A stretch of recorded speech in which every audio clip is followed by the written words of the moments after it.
नमस्कार, the public में आपका स्वागत। उत्तर प्रदेश के ट्रांसफ़र में जो घटना हुई, ट्रांसफ़र की जो बात हुई, जिसके बाद चिट्ठियों का दौर चला, वो हमने आपको विस्तार पूर्वक आप तक पहुंचाया था।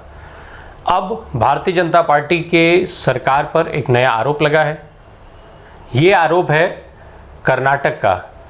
कर्नाटक में हाईकोर्ट के जज जस्टिस एसपी संदेश ने, जो एचपी संदेश जस्टिस हैं वहाँ पर, उन्होंने एक बड़ा आरोप लगाया है।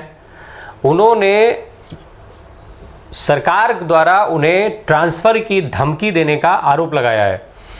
इस धमकी के बाद ये जो खुलासा हुआ, इस खुलासे के बाद दरअसल कर्नाटक में जज द्वारा इस आरोप के बाद भारतीय जनता पार्टी की मुश्किलें इसलिए भी और ज़्यादा बढ़ेंगी कि अभी 2 दिन पूर्व वहाँ पर राष्ट्रीय कार्यकारिणी की बैठक हुई है। भारतीय जनता पार्टी के इस राष्ट्रीय कार्यकारिणी की बैठक में प्रधानमंत्री नरेंद्र मोदी से लेकर के गृह मंत्री अमित शाह और तमाम केंद्र के बड़े मंत्री और बड़े नेता शामिल हुए थे। तमाम तरीके के बड़े बड़े दावे किए गए थे, विकास की बड़ी बड़ी बातें की गई थी, हर तरीके की वहाँ पर बातें हुई। साथ ही साथ भारतीय जनता पार्टी ने देश के तमाम उन राज्यों को जहाँ पर भारतीय जनता पार्टी मजबूत स्थिति में है, उनकी सरकारें हैं, ऐसी जगहों को छोड़ करके और हैदराबाद को चुना था अपनी राष्ट्रीय कार्यकारिणी की बैठक के लिए। राजनीतिक विश्लेषकों का बिल्कुल साफ मानना था कि वो वहाँ से दक्षिण भारत के जो राज्य हैं उनको साधने की कोशिश कर रहे हैं। ऐसे में चूँकि पूरे दक्षिण भारत के जो 5 राज्य हैं और एक यूटी है, उसमें सबसे मजबूत जो भाजपा का राज्य माना जाता है वो कर्नाटक, जहाँ पर अभी उनकी सरकार है, बसवराज बोम्मई वहाँ पे मुख्यमंत्री हैं। ऐसे में एक जज द्वारा, जो इस समय वर्तमान में जज हैं, उनके द्वारा सरकार पर इस तरीके के आरोप लगाया जाना कि एक दोषी को बचाने के लिए उन्हें ट्रांसफ़र की धमकी दी जाए, ये एक बेहद गंभीर मामला है, बेहद गंभीर आरोप है जो भाजपा सरकार के गले की फांस बन सकता है। पूरा मामला आपको बता देते हैं। दरअसल अक्टूबर 2021 में पुलिस सब इंस्पेक्टर की वहाँ पर भर्ती निकाली गई थी। करीब 545 पदों पर भर्ती होनी थी, जिसके लिए 54,000 से ज़्यादा उम्मीदवार थे। ये भर्ती की प्रक्रिया हुई, एग्ज़ाम हुआ, उसके बाद इसी साल जनवरी में उसका रिज़ल्ट आया था। जनवरी में इसका रिज़ल्ट आने के बाद इस मामले में तमाम उम्मीदवारों ने गलत तरीके से परीक्षा कराए जाने को लेकर के आरोप लगाया। उसके बाद जो धीरे धीरे करके पूरी चयन प्रक्रिया पर सवाल उठे। फिर उस चयन प्रक्रिया पर सवाल उठने के बाद उस मामले में भ्रष्टाचार का आरोप लगा। इसकी शिकायत फरवरी में जो वहाँ के डीजीपी हैं प्रवीण सूद, उन तक पहुँची। फिर उसके बाद उनसे जाँच की मांग की गई। लगातार उम्मीदवार जाँच की मांग करते रहे, जिस मामले में बाद में जाँच हुई।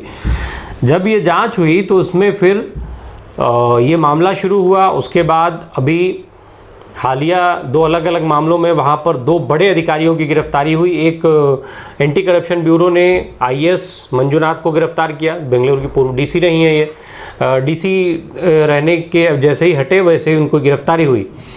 मंजुनाथ की गिरफ्तारी के साथ ही साथ जो अमृत पॉल हैं, आईपीएस 1995 बैच के आईपीएस हैं, ADGP additional director general of police, उनकी भी गिरफ्तारी हुई। उनकी गिरफ्तारी पीएसआई मामले में हुई।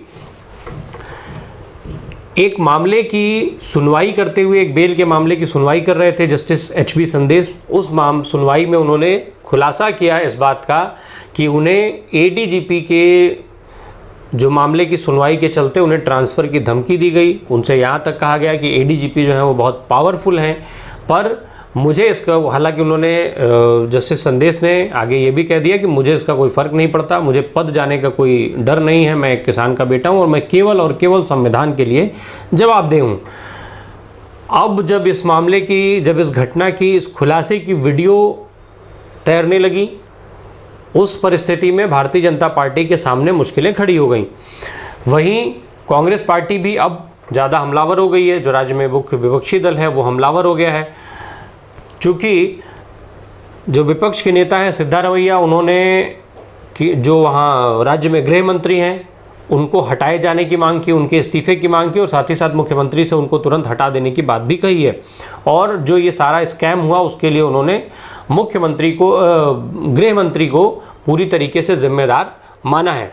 वहीं दूसरी तरफ जो कर्नाटक के मुख्यमंत्री हैं बसवराज बोम्मई, उन्होंने अपनी पीठ थपथपाना भी शुरू कर दिया है। भ्रष्टाचार का मामला जो इनके सरकार के समय पर हुआ, चूँकि उस समय भी जिस समय भर्तियां हुई उस समय भी भारतीय जनता पार्टी की सरकार थी, तब येदियुरप्पा मुख्यमंत्री हुआ करते होंगे। उसके बाद बसवराज मुंबई जुलाई में आए थे। बहरहाल, जब भ्रष्टाचार का आरोप इस तरीके का सरकार के ऊपर अभी एक सिटिंग जज द्वारा लगाया जा रहा है, उस मामले में भी मुख्यमंत्री अपनी पीठ थपथपाने में पीछे नहीं हट रहे हैं। मुख्यमंत्री ने अपनी पीठ थपथपाते हुए ये कहा है कि कांग्रेस पार्टी अपने समय के आरोपों को या घोटालों को, भ्रष्टाचारों को छुपाती रही है। हमारे समय में ऐसा नहीं होता है। हमारे समय में, यानी भाजपा के समय में, जांच के लिए पूरी छूट दी जाती है। मुख्यमंत्री ने कहा कि हमने सीआईडी को पूरी छूट दी और सीआईडी ने जांच की, जांच के बाद ये गिरफ्तारी हुई। अब आईपीएस अमृत पॉल की जो गिरफ्तारी है, उससे ज़्यादा चर्चा अब भारतीय जनता पार्टी की सरकार के समय सिटिंग जज को ट्रांसफ़र की धमकी दिए जाने के मामले की चर्चा है।